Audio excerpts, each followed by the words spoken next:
Warning, some viewers may find the content of this podcast disturbing or shocking. Please be advised.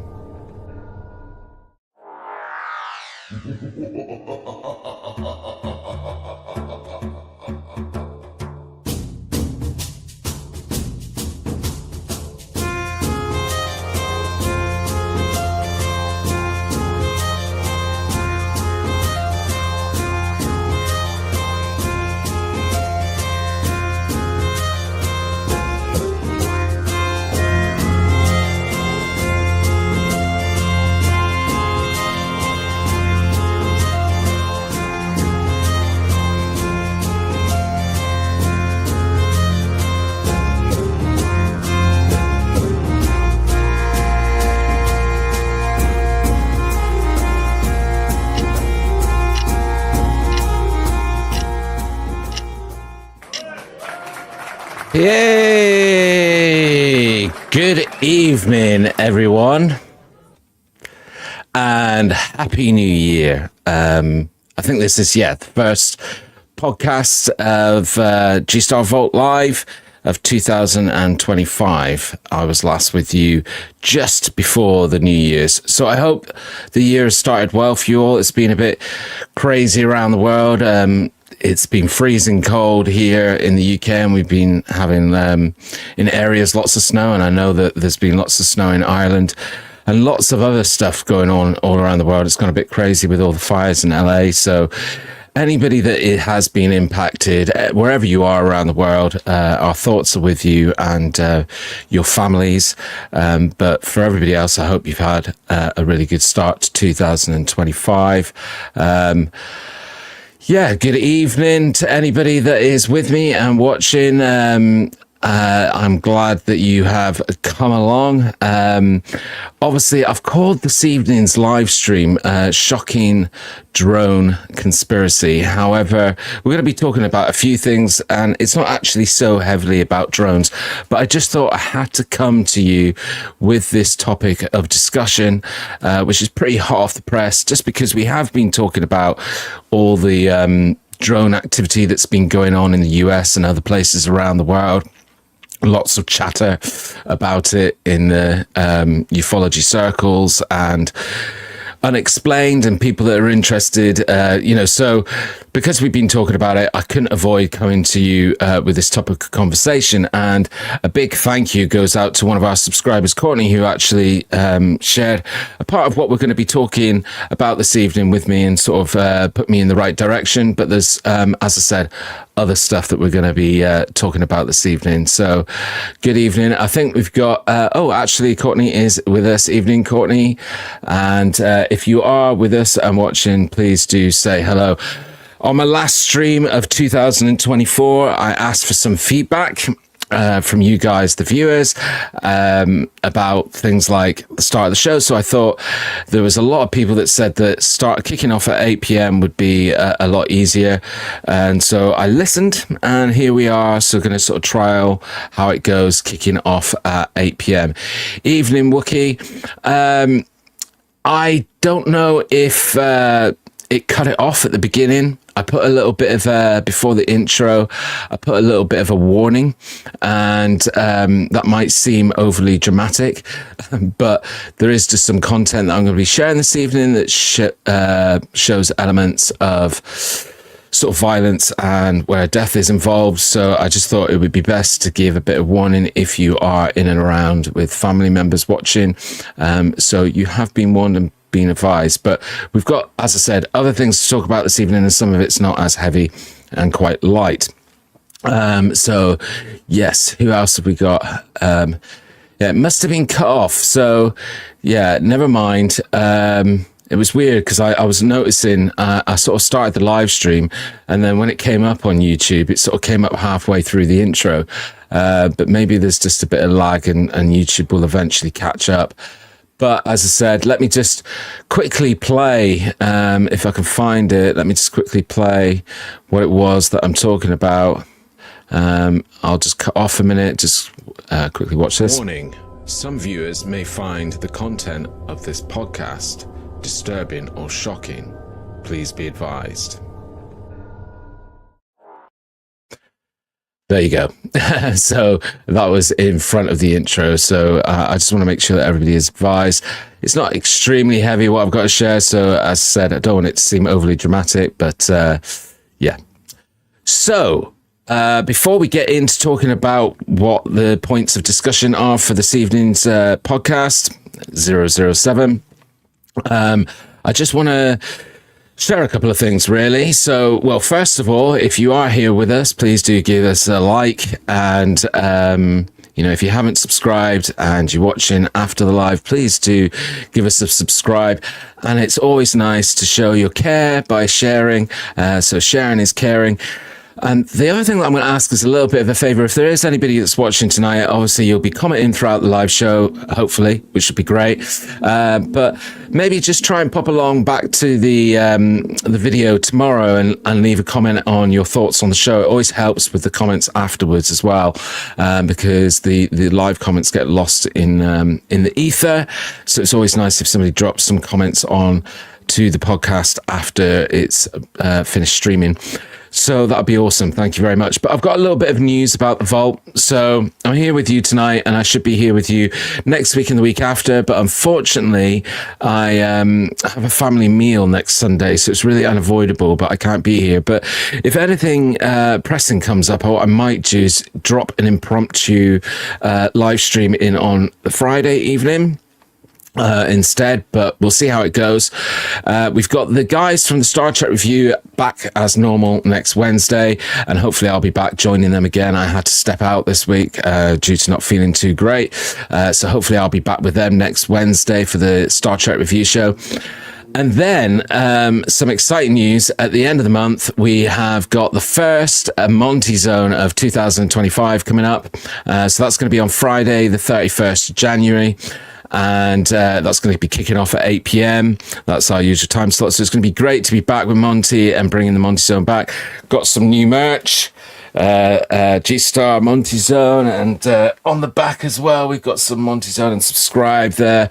And I've got the new hat, G-Star hat. So much more new merch, and I've gifted Monty one of these Monty Zone hoodies as well. So it'll be great to put them into full effect this coming Friday, the 31st of January. So the first Monty Zone of 2025. When you subscribe, always click that notification bell, because there's a lot of stuff that we drop onto our community thread. To give you guys updates, and as we get closer to the end of the month, I'll be letting you guys know what is going on with the Monty Zone and what you can expect. So keep an eye on the community feed. And Wiki says cool. So I think Wiki's looking forward to the return of Monty Zone, a regular audience member with the Monty Zone Wiki. So yeah, something to look forward to at the end of the month. Right, so best get into talking about what I want to talk about this evening. So the first subject, we'll get to the heavy drone conspiracy a little bit later in the show. First thing I want to bring to you, I'm going to start off by asking you, and please drop it in comments as quickly as you can, how old is the Earth? How old is this planet that we all sit on and spinning on? How old do you think the Earth is? If you don't exactly know, I'm happy if you go away and Google, find it out, but let me know in comments how old you think the Earth is. There's a waiting game, putting the brains to test on a Sunday evening. Who can tell me what they think, how old the Earth is? Courtney's saying 3 billion. So, yep, as it goes.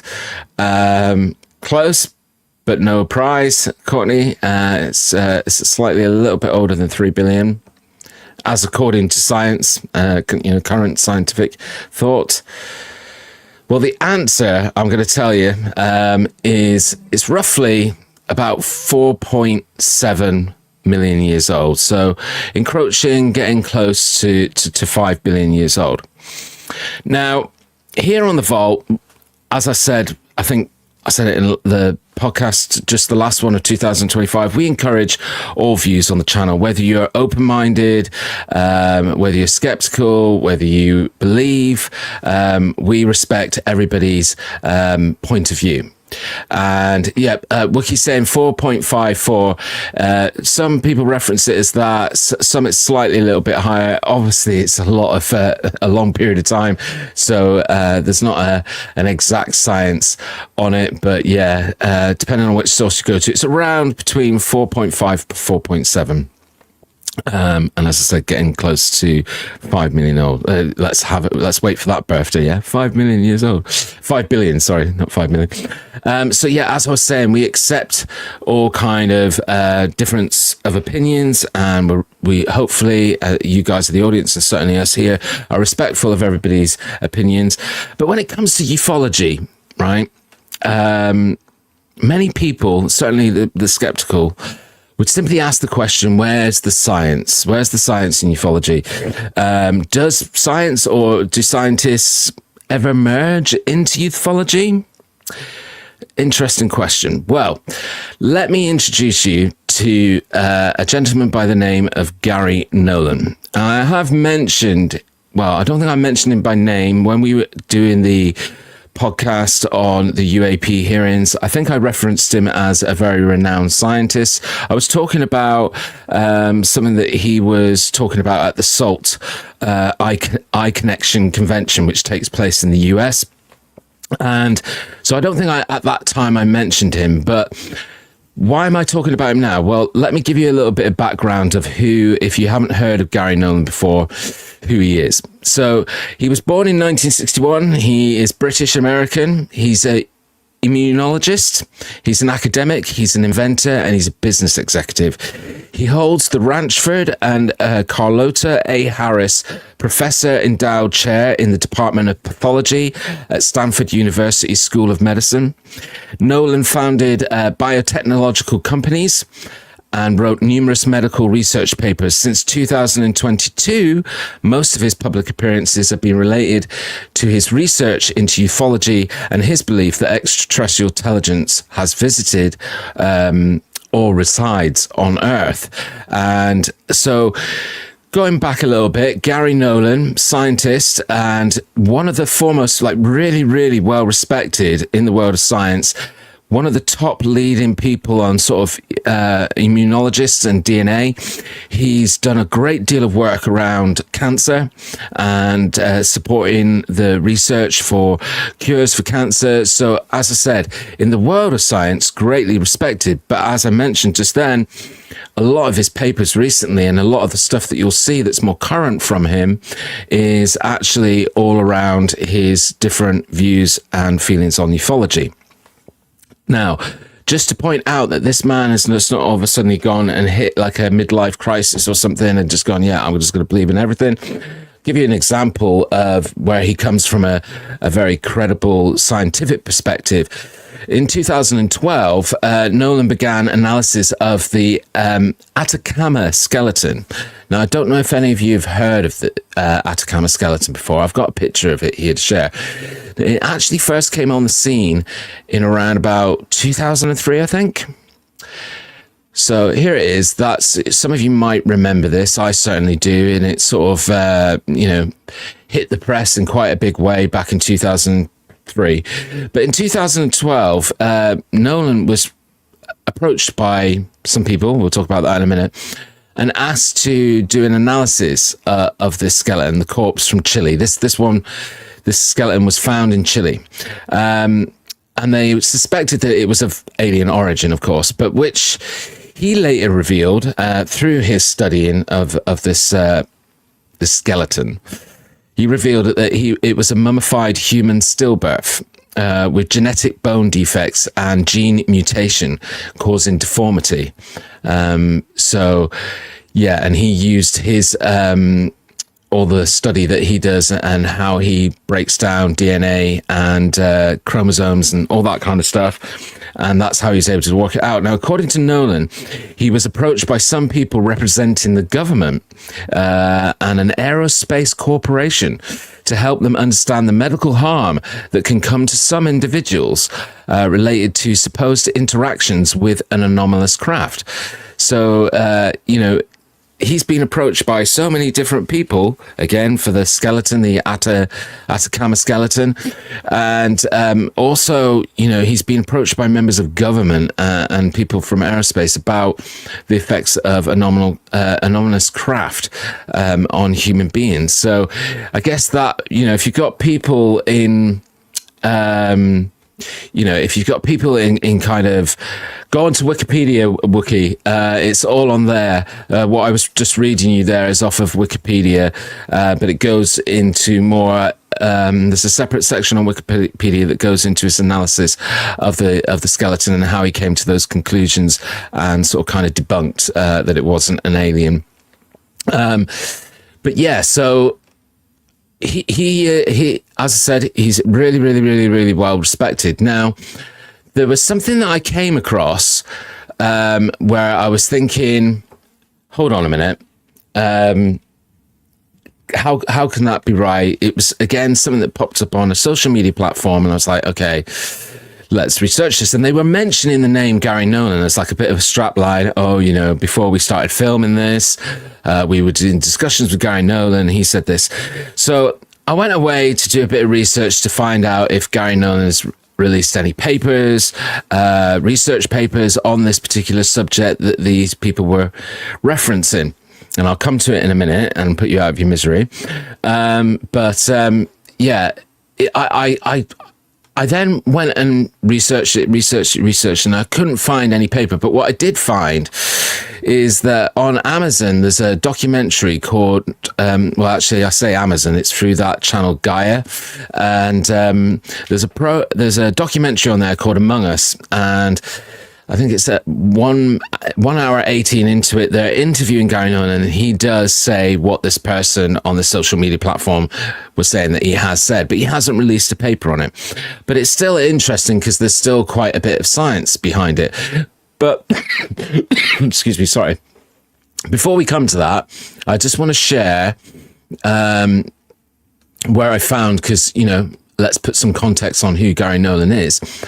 I mentioned that he was recently interviewed in 2024 at the Salt Eye Connection convention. And just to remind you guys, I did mention it previously, what that's all about. That's where a load of technology companies, entrepreneurs, they all go to this convention in the US and talk about things that they're going to be investing into, and allow investors to invest in groundbreaking technology. Anyway, he's one of the guest speakers or being interviewed at this convention, and he said something that's quite shocking. I'm just going to play you a little quick insert. And so I'm curious, if you had to assign a probability to that statement that you believe extraterrestrial intelligence has visited this planet, what probability would you assign? 100%.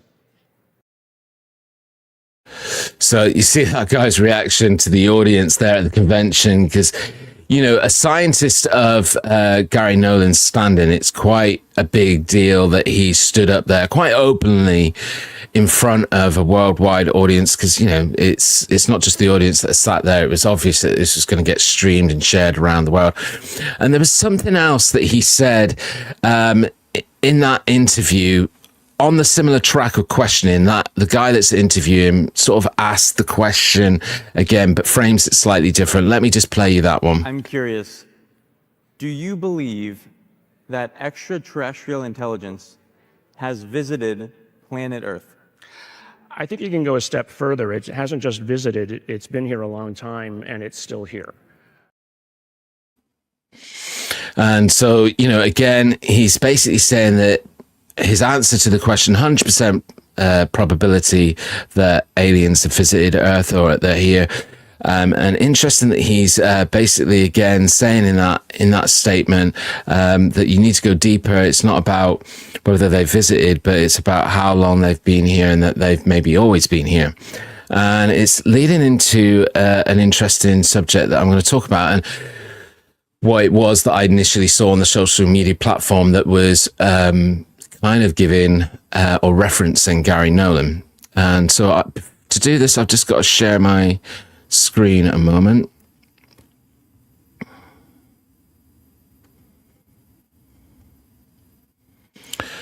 So hopefully that's coming up on the screen there. Actually, let me just go to full screen and let's just...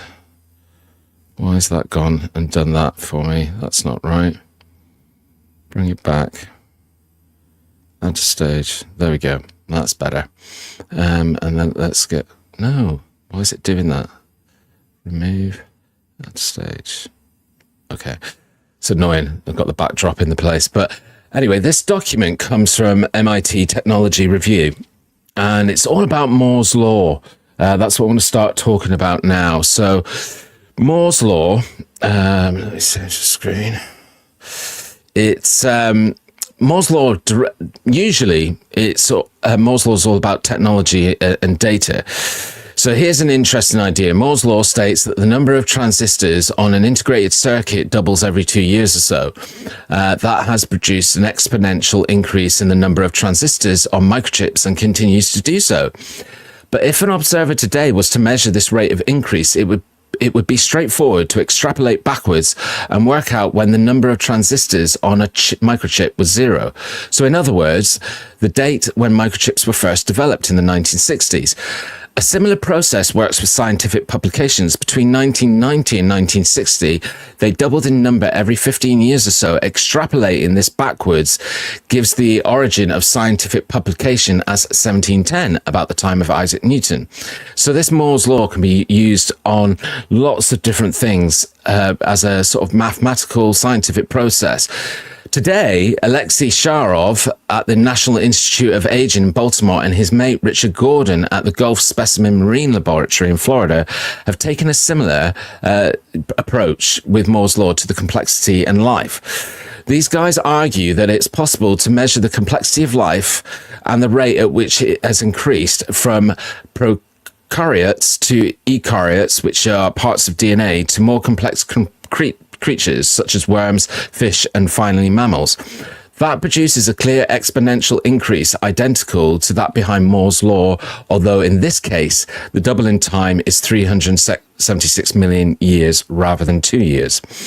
That raises an interesting question. What happens if you extrapolate backwards to the point of no complexity, the origin of life? Sharov and Gordon say that the evidence by this measure is clear. Linear regression of genetic complexity on a log scale, extrapolated back to just one base pair, suggests that the time of the origin of life was DNA was 9.7 plus 2.5 billion years ago. And since the Earth is only 4.5 billion years old, that raises a whole series of other questions. Not least of these is how and where did life begin? Of course, there are many points in the debate in this analysis. The nature of evolution is filled with subtleties, and most biologists would agree we do not yet fully understand. For example, it is reasonable to think that the complexity of life has increased at the same rate throughout Earth's history. Perhaps the early steps of the origin of life created complexity much more quicker than evolution does now, which will allow the timescale to be squeezed into the lifespan of Earth. Sharov and Gordon reject this argument, saying that it is suspiciously similar to the arguments that squeeze the origin of life into the time span outlined in the biblical book of Genesis. Let's suppose for a minute that these guys are correct and ask about the implications of the idea. They say there is good evidence that bacterial spores can be rejuvenated after many millions of years, perhaps stored in ice. They also point out that astronomers believe that the sun formed from the remnants of an earlier star, so it would be no surprise that life from this period might have been preserved in the gas, dust, and ice clouds that remained.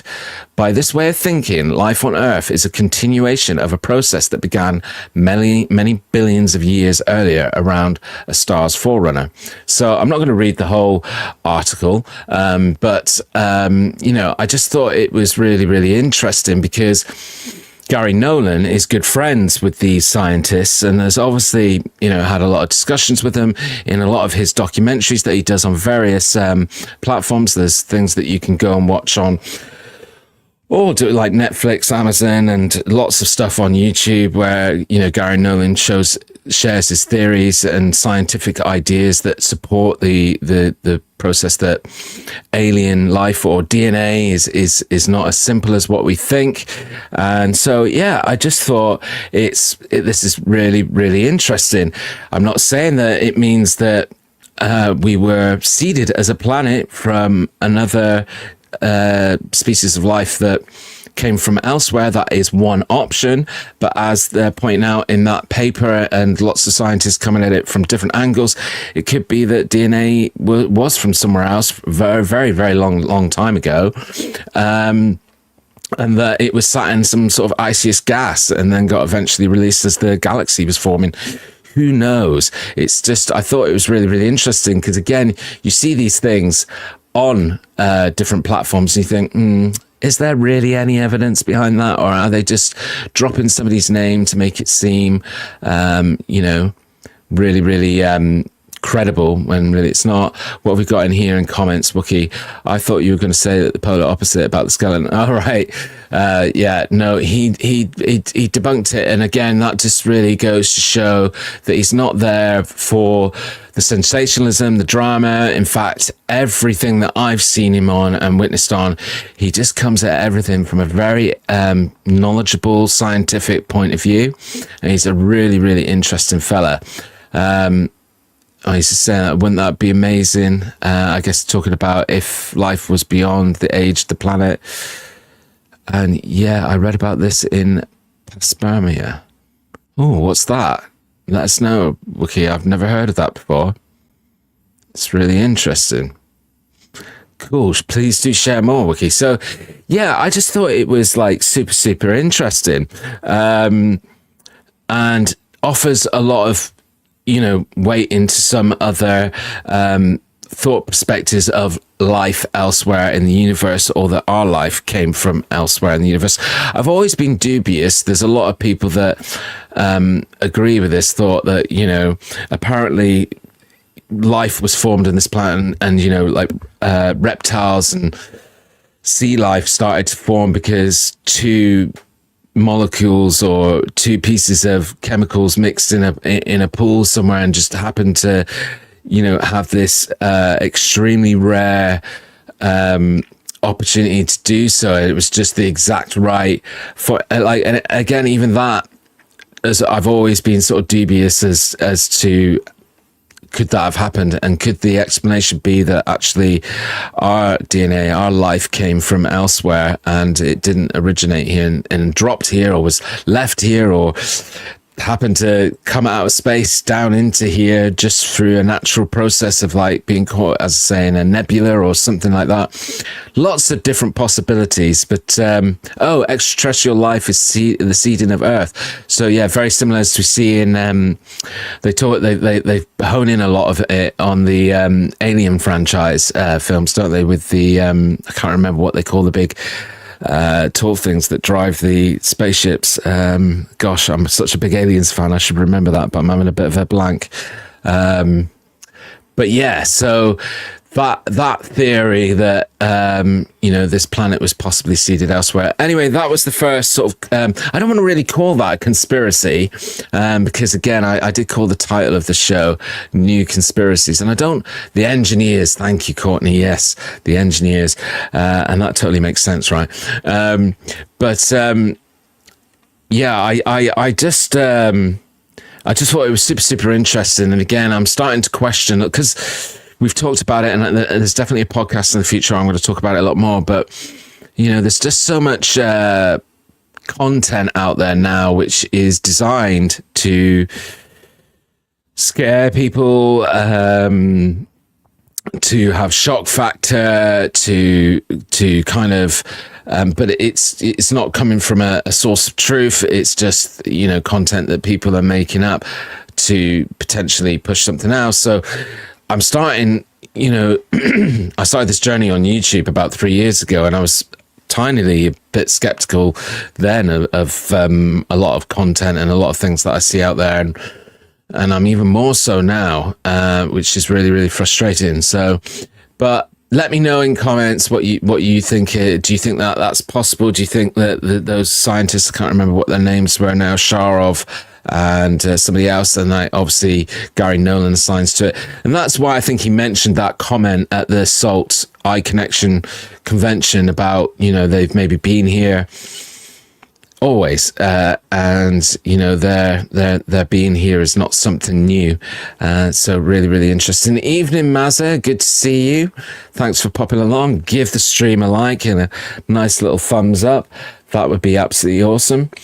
So yes, that was, and I'm not going to call that one a conspiracy. I don't think that's fair, because I think there's a lot of science there. Whether it's, I was discussing it with Mazza, funny enough, last night, because I went round to Mazza's for dinner. It was a lovely dinner, by the way. And we were talking a little bit about it last night. And, even within science, there's still hypothesis. So it's not necessarily written in stone, but it's interesting that all these people that come from a scientific background are starting to present these theories, these ideas that do support a lot of what I've been talking about for years and thinking. So it's really great, and it's really great to check where the source material is and where things are coming from. I didn't realize was I sharing my screen that whole time? I hope not. But anyway, let's get on to the main part of why we're here tonight and what I wanted to discuss. I said earlier that I put a little bit of a warning out to sort of start this section of the show. I'm going to play a bit of footage first, and this is what some people may find disturbing, because it's a piece of video that shows an element of I guess the word would be called violence or terrorism, and then death. And this is real life. So check this out. Oh, that's not the right thing. Sorry. Let's go back to what it should be. Here we go, guys. Sorry. Tonight, one person is dead and 7 others are hurt after a Cybertruck exploded outside the Trump Hotel in Las Vegas. Authorities say the truck, loaded with fireworks and gasoline, exploded outside of the lobby around 8:40 this morning. According to law enforcement, the truck was rented via the Turo app. The Las Vegas sheriff says they are investigating it as a possible connection to other recent attacks. Tonight, one person is dead. And okay, so I don't know if you guys keep apprised with the news from around the world, but on January the 1st of this year, 2025, a Tesla Cybertruck was blown up outside the Trump Hotel in Las Vegas, and you were just seeing some news footage of that there. Hopefully that came through all right. Please do let me know in comments if that was okay, and it came through all right, and the volume was there. But yeah, so basically, I need to just talk about this event first before I go into it and give you guys a little bit of background. The incident appeared to be a tragic case. So straight away, the media spin wheel has got onto this, because there's lots of different theories coming out. But the incident appeared to be a tragic case of suicide involving a heavily decorated combat veteran who was struggling with PTSD and other issues. Spencer Evans, a special agent in charge of the FBI's Las Vegas division, said on Friday. But here's the thing. Straight away, in the days that followed this event, there was lots of different media spins coming on this. So at points, the FBI were concerned it was terrorism. Then they were concerned it was domestic terrorism. There's different stories coming out about the gentleman that was supposedly in the car, that he had PTSD, or that another story that was circulating was that he had found out that his son, through a DNA check, wasn't his biological son, and that it was a reaction to that. So a lot of crazy, weird, lots of different theories going on. Anyway, so the 350 caliber expended cartridge casings that were recovered at the scene, 2 of them had primers that were burnt out through intense heat. This is consistent with the type of explosion that they believe occurred. In a 6-page document, the soldier, and the soldier's name is Matthew Livelsberger. Bit of a mouthful. Matthew Livelsberger. That's his name. I'm going to share some. Actually, I've got a picture of Matthew to share with you. Where's my picture gone? There we go. Decorated military officer, part of the U.S. Army, and yeah, I'll come to that in a moment. So, and you know, before I get into this, I do want to say, just, you know, for sensitivity reasons, obviously thoughts go out to the family that have lost Matthew and anybody that's involved. And I'm certainly going to try and be respectful about this subject, but it's just interesting how many different stories were instantly floating about what was going on here. And one of them, we're going to go down the rabbit hole a little bit further. So in this 6-page document, the soldier, Matthew, discusses the Cybertruck being used as a vehicle-borne improvised explosion device and describes graphic encounters from his military experience that replay in his head over and over, and now he feels like he's a shell of a human being with nothing to live for. That's apparently what authorities have said. He also talked about his intent to make the blast as public as possible, and that he is loaded up on boom and quotations and fireworks for New Year's. That's what, again, the police have commented. The sheriff said the explosion could have been much greater, but in one of the suspect's writings, he said he didn't intend to hurt anybody else.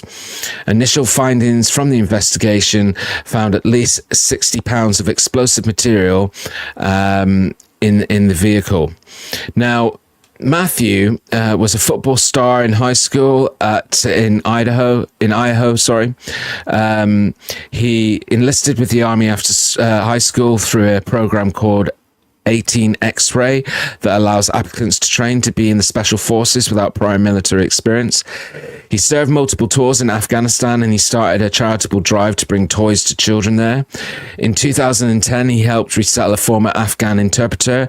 He had served within Afghanistan. CBS News spoke with the interpreter, who said that Livelsberger was kind to him and his family and would often come to their house for meals, although not for many years. Livelsberger was divorced from his first wife, remarried, and had an 8-month child with his second wife. She continued to live in Colorado Springs, and he traveled back and forth from Germany. So, as I said, lots of different, there's been media articles that have said that, you know, he was pushed to this because he found out that it was his son was illegitimate. Others have said that it's related to his PTSD. But then there was a podcast done by Shawn Ryan about a week ago, and this is why I wanted to, I bumped what I was going to talk about tonight to talk about this, because it's so sort of hot off the press. But yeah, basically, sorry, let me just get my notes right. Now, I don't know if you guys have heard of Shawn Ryan, sorry. He's quite a big YouTuber. He's got 40 million subscribers, and he's a former Navy SEAL. He was a CIA contractor, and he's also an entrepreneur. So his channel on YouTube, and obviously I guess it streams on other platforms as well as like X and Instagram. But he's like interviewed Trump. He's quite a big deal on the scene of especially things that are conspiracies around counterintelligence. And he's got a really, really big audience. And he did a podcast about a week ago. When the show finishes, I'll make sure to put a link in the description to it so you can go and check it out if this piques your interest. But what was revealed in that podcast in relation to this incident that's taken place in Las Vegas is quite shocking if some of the information that's shared is true. And when I say is it true, already a lot of the information has been proven to be true. But let's get into it. So Shawn Ryan, as I said, does this podcast, and on the podcast he's got a guest by the name, a gentleman by the name of Sam Shoemate. I'm just going to share a picture of those guys doing their podcast. I do believe I've got it somewhere. Or was I awesomely not prepared and didn't upload it? So now I'm going to have to share it. But, bear with me a moment, guys.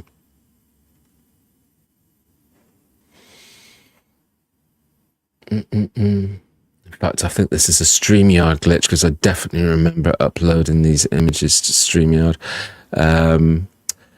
So let's go to, I think that's the image there. So hopefully this is now coming up on your screen, guys.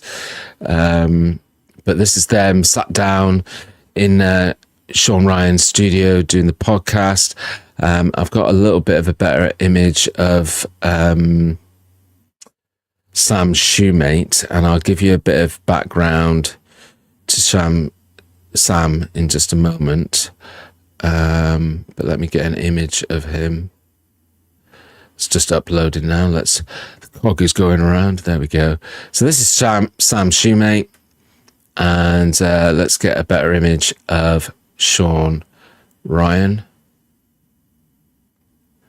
As I said, he's an ex-Navy SEAL, CIA contractor, so he knows his stuff when it comes to things like counterintelligence. But if you've never checked these guys out before, certainly you probably haven't heard of Sam Shoemate. He's on Instagram, but I don't think he's a YouTuber. Doesn't have a big national major following, but Shawn Ryan does. But Sam Shoemate is also an ex-intelligence officer. He was the chief warrant officer in the US Army. He's now retired, but he's worked in sort of counterintelligence as well. Now, he does, as I say, a lot of stuff on X and Instagram. And he came on to this podcast with Shawn Ryan and basically said the whole point of the conversation, just, giving you the highlights, was that previous to the bombing on January the 1st in Las Vegas, he had been contacted by Livelsberger via some comments, and then also obviously they use a lot of protected kind of emails, especially people who've worked and had experience in counterintelligence. So he's saying to him, if you want to reach out to me and create like an account and then delete it afterwards. All very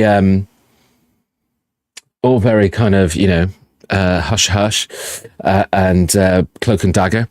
But so he was contacted by Livelsberger about 5 days before January the 1st and the bomb and the explosion going off. And in that contact, he was saying that he's got something that he wants to talk to him about, but he was also hoping that in his messages, he asked whether he could get him in contact, if Sam Shoemate could get him in contact with Shawn Ryan and get him an audience with Shawn Ryan, because he had something that he wanted to say and he wanted to kind of spread it around the world. And I'm just now thinking, oh my gosh, where is the copy of the email? It's all going wrong from a technology side again. I know where I've got it, so just bear with me, guys. Because this is going to be important, because I need to show you this email. So let me just pull it down. Talk amongst yourselves.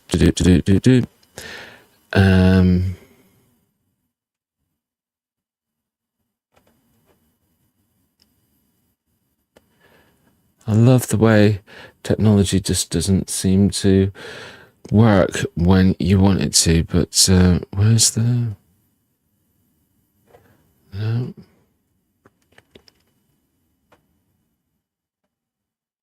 There we go. Right, save image to... Perfect. Right, so the communication between Sam Shoemate and Matthew Livelsberg went back and forth on the days approaching January the 1st. He had, I can't remember if he said that he had received an email from Matthew before January the 1st and didn't give it much credence, and, basically said, I'll look at this when I've got some time, and didn't really take it overly serious. And then obviously the bomb and the incident happened on January the 1st. Sorry, flying visit from Shawn there. No, it's great for you to come along. Just before you fly off, make sure you give me a thumbs up. That would be awesome. So he had sent him this email, and Sam Shoemate hadn't looked at it. And then the incident happened on January the 1st, and then he saw it on the press and everything. He was like, oh my God, that's the guy that emailed me. And then geez, I've got this email. Now, this email that they shared on this podcast with Shawn Ryan has been sent to the FBI because, again, the background of both of these gentlemen coming from, you know, the military background, especially high up in counterintelligence, they know the importance of making sure that the information is shared with the right sources. And actually, already the FBI have, on a statement, kind of made a comment about this email. And what I just need to do is I just need to re-upload the email so that I can share the email with you. And then we'll read through what it was that Matthew Livelsberger sent to Sam Shoemate. Now, remember, he was trying to reach out through him to get him an audience with a few big people where he knew that this word would get out. Already in the comments that I was sharing with you earlier on that come off of news pages where the FBI, the local sheriff's office are talking about the fact that even in the paperwork that they found, or the 6-page document that supposedly Matthew shared, he was talking about he wanted this to be as public as possible. Anyway, so this is the email. So let's just have a bit of a read of this.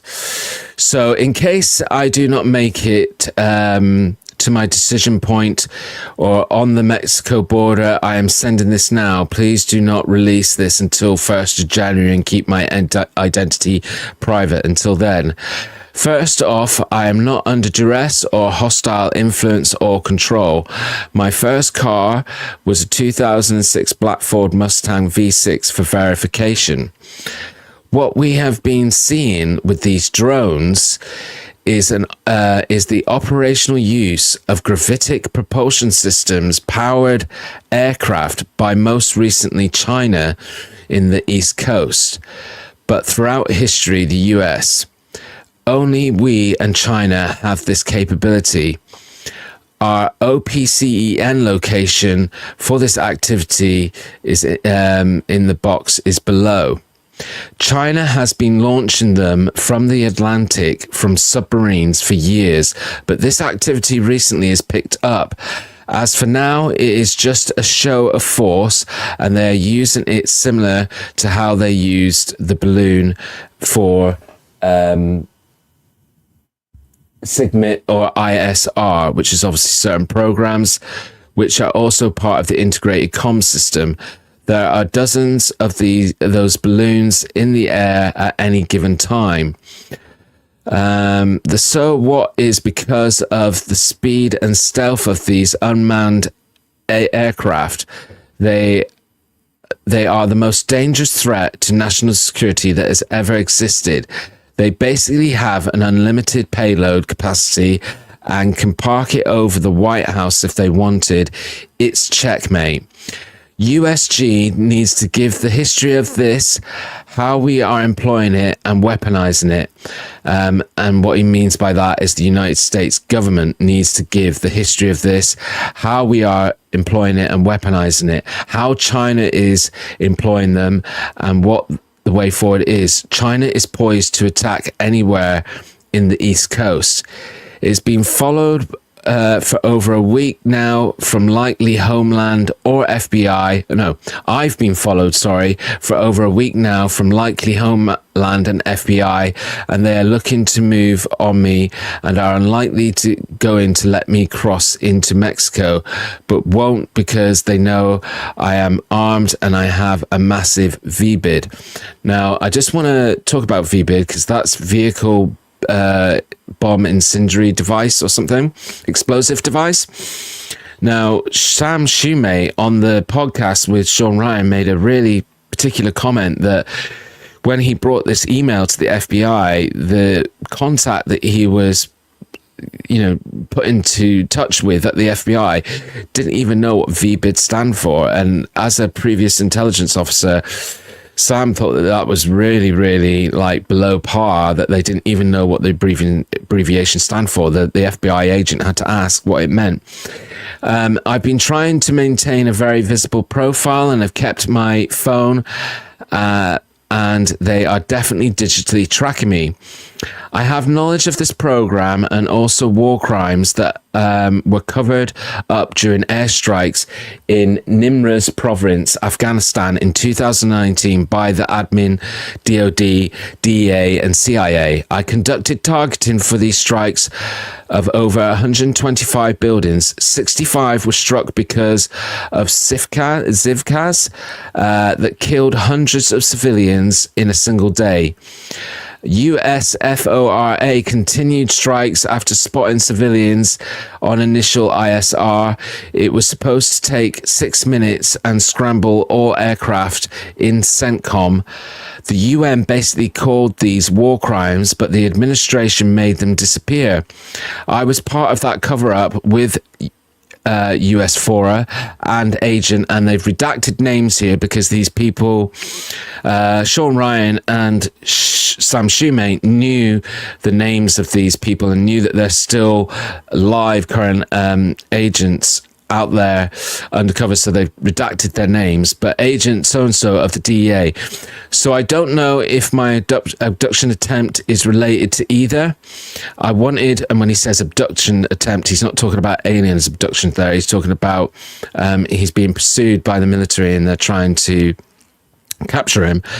I worked for GEN Miller's IO staff on this, as well as the response to Bala Murab, AOB S commander at the time, name redacted again, can validate this.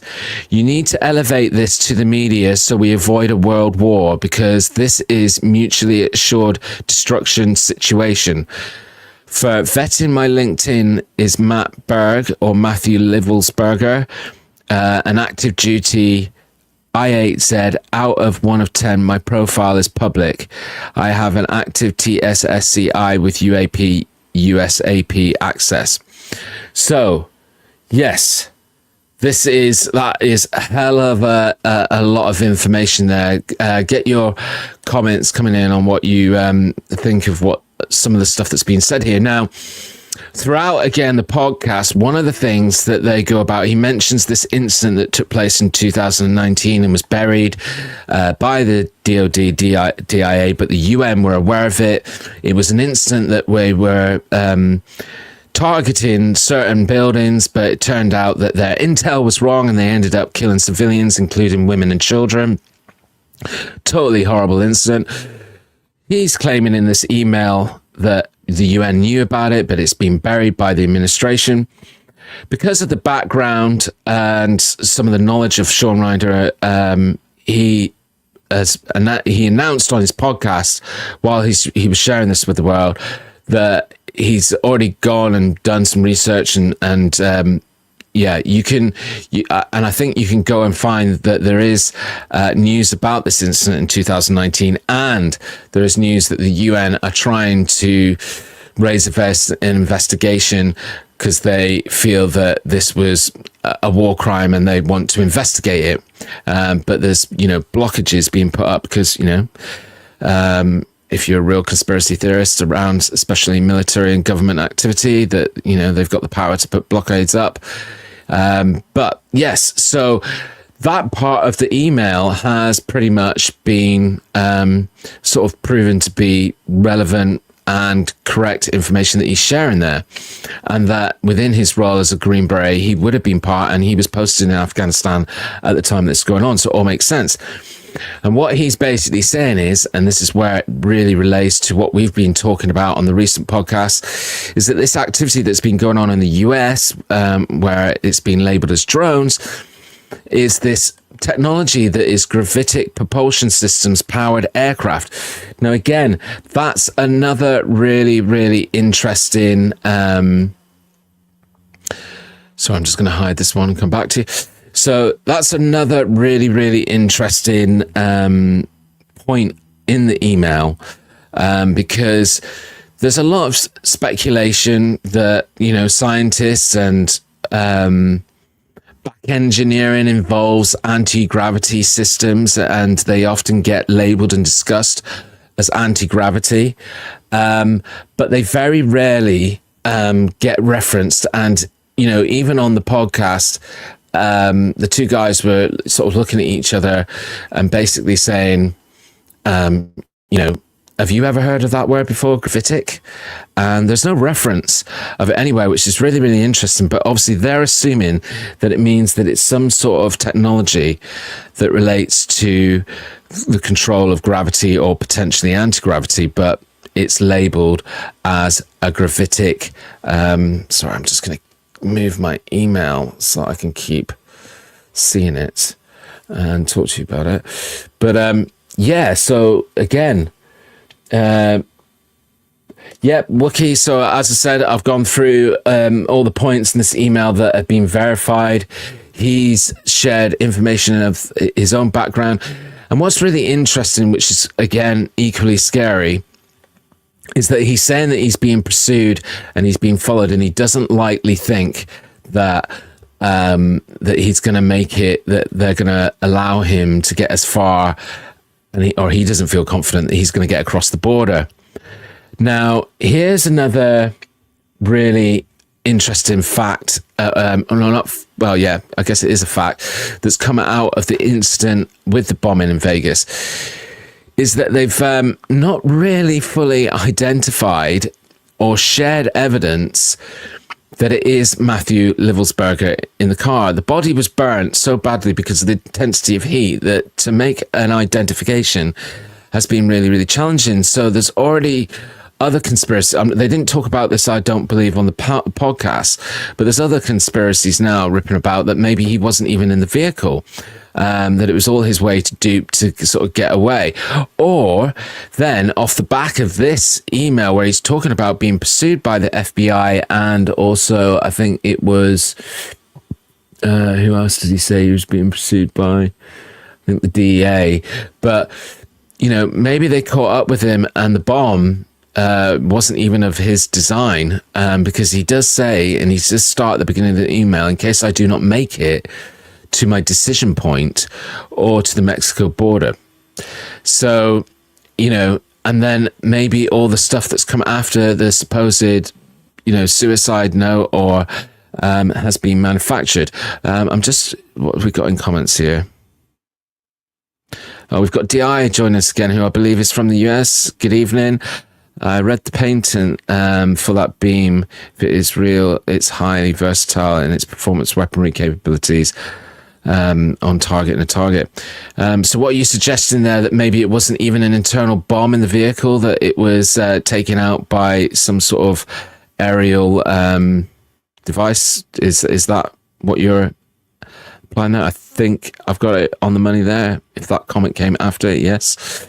So, so a lot of what I've read this evening, Wookie, to you, the first part that I was reading, the background, has come from news channels, news reports. But again, it takes a very different angle, because again, a lot of people in the world of conspiracy can say, and at times it's been proven. It's absolutely been proven that media and the information that we're provided as members of the public has been manipulated to hide a more real truth. But yeah. Just when I started watching this podcast, and I said I'll put a link, and again, thank you to Courtney, who was the one that originally put me in the direction of this. I was just like, oh my God, I was shocked, and that's why I put the word shocking in the title, that I was shocked that we could be genuinely on the precipice of a World War III. If this recent sightings of the drones in New York and Jersey and surrounding other locations, and a lot of it is again activity that's near nuclear facilities, military testing sites. Is it a technology that both the US and China have access to, but China's a little bit ahead? And but what do they mean by gravitic propulsion systems? This word isn't out there really until this email popped up, but it could be somebody who had a better, more knowledgeable insight into some of the research and programs that were going on. Again, it's you just don't know what to believe, but there's lots of different theories out there, and what I'm doing is I'm just presenting all those different angles that people are coming at. So again, one angle is that this was clear, just plain suicide. Matthew had PTSD. Some media sources are quoting that this is due to the fact that he found out he had an illegitimate son, and it's nothing to do with his military background. It was just that he was able to find and work out how to make this bomb and blow up the car because of his knowledge of explosives. There's this idea from the content that they've talked about on this podcast that he was, trying to be a whistleblower and wanted to be a whistleblower and expose some of these war crimes and projects that are going on that he feels the public need to be aware about and the US government need to be more transparent, and that he was being pursued because he was trying to share and release that information, and that maybe what we've seen happen in Vegas was a staged incident to dispose of that risk of him coming out and sharing information. Who knows? But what I found was shocking was just some of the information that was embedded in that email that was shared on the show. Let me know what you think in comments. I just thought this was really, really interesting. It's sort of, we talked about it a little bit when we talked about the drones, and that it could be another country's military, or it could be, experimental military equipment. But I didn't think that there was anything that was definitive. And that's curious, isn't it? As well. Wookie's just put a comment in there, like, why in front of the Trump hotel? Because then the word Trump comes into it, and maybe, because it's so current, he thought that would bring the attention, and that obviously Trump would then start talking about it because it's one of his hotels. I don't know. It's interesting, and I'm not, I don't think there's any point at this moment in time that I can say, well, that's truth, that's what happened.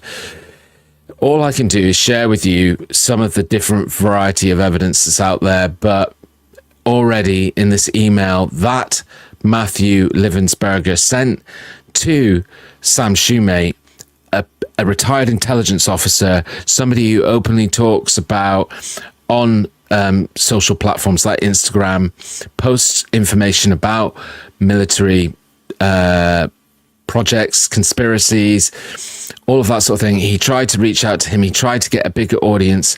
Hopefully, maybe, if he was going to spill the beans in a big way, obviously he would be a threat. He would be to anybody that is trying to hide anything that is going on in the US military, US government, or even other governments. I keep saying US, but there could be multiple people involved here. But again, if you go back to the UAP hearings, even the Pentagon starts saying that, like, there's evidence that people are hiding certain elements of budget and spending and doing this and doing that, and we need transparency, and they want to stop. We talked about it, the immaculate conception, the Immaculate Collection, was it? I can't remember.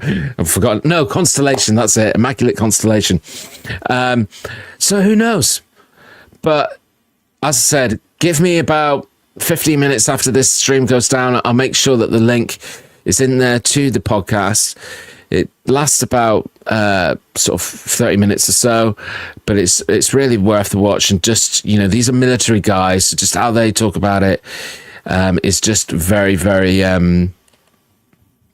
matter of factly, and there's not all the drama and sensation. They are, very, very military men talking about concerning military stuff. So yeah, go and check it out. Anyway, guys, it's been an absolute pleasure. It's been good to get back to you and the first podcast of 2025. As I mentioned at the top of the show, unfortunately, due to a family birthday and a meal, I can't be here with you next Sunday. But if something really exciting and interesting comes across my desk before then, I will try and drop an ad hoc live stream on Friday night just to get you warmed up, ready for the Monty Zone that is coming at the end of the month on Friday the 31st. So join me and Monty for that. Make sure you're watching the community thread for updates of what that's going to be about. And lastly, don't forget to join the guys on Wednesday for the Star Trek review, and I'll be there with them, hopefully, as well, talking about another episode of Picard.